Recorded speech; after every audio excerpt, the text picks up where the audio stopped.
Always tracking, always alerting.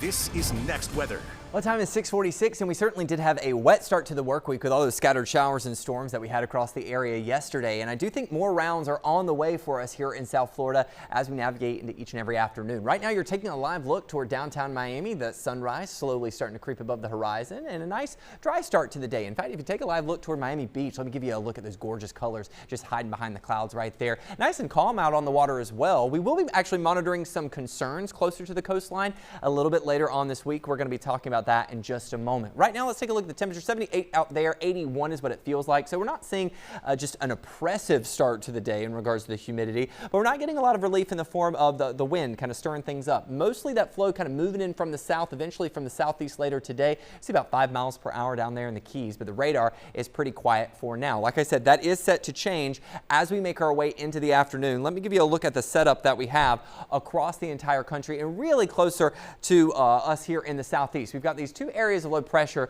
kind of riding along the stalled frontal boundary that is just kind of draped over the northern portion of Florida. Now, it's worth noting that this front is basically going to fizzle apart, as will these areas of low pressure, but it's keeping us on the wetter side of things. In fact, we have quite a bit of moisture that is kind of just hanging out there in South Florida that I do expect to continue as we make our way throughout the next several days. Our rain chances today, not as high as yesterday, but we are still talking about a 50% chance for afternoon showers and storms and about a 50% chance for tomorrow. Now, as we make our way into the back half of the work week and into the weekend and even the beginning of next week, I do see an area of high pressure starting to have a little bit more influence on us, and that's going to lower our rain chances and also push our storm chances further inland, kind of like what we're accustomed to with our typical afternoon sea breeze showers and storms. Next weather rain tracker for today shows that we will see a quiet start to the day, but about 1 to 2 o'clock we see some showers and storms developing mostly out over the Everglades. I do think that these could push toward our metro areas around 3 and 4 o'clock. Now, some of the models still hinting at maybe a lingering isolated storm around 7 to 8 o'clock closer to the metro areas and also down in the lower Keys.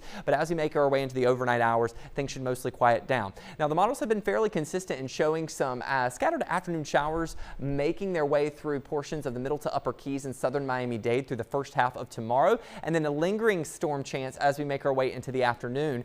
As we make our way into Thursday, that wind's going to fully kind of return from the east, and as it does so, it is going to push most of the storms in the afternoons out over the Everglades. Despite the rain today, we're still expecting triple-digit feels-like temperatures. Some areas, some isolated areas may be getting as hot as 108 before the rain moves in, but I do think most of us are going to be feeling upper 90s to lower triple digits. Out at the beach today, low rip current risk, very high UV index. Our winds are going to be changing from the east and picking up in speed as we head toward the back half of the week, and because of that, that is going to elevate our rip current risk. That's the concern at the coastline I mentioned. Starting Thursday and Friday, we'll see high rip current risks, which could possibly continue into the weekend. If you are taking the boat out today, no alerts out on the Atlantic waters nor the Florida Keys.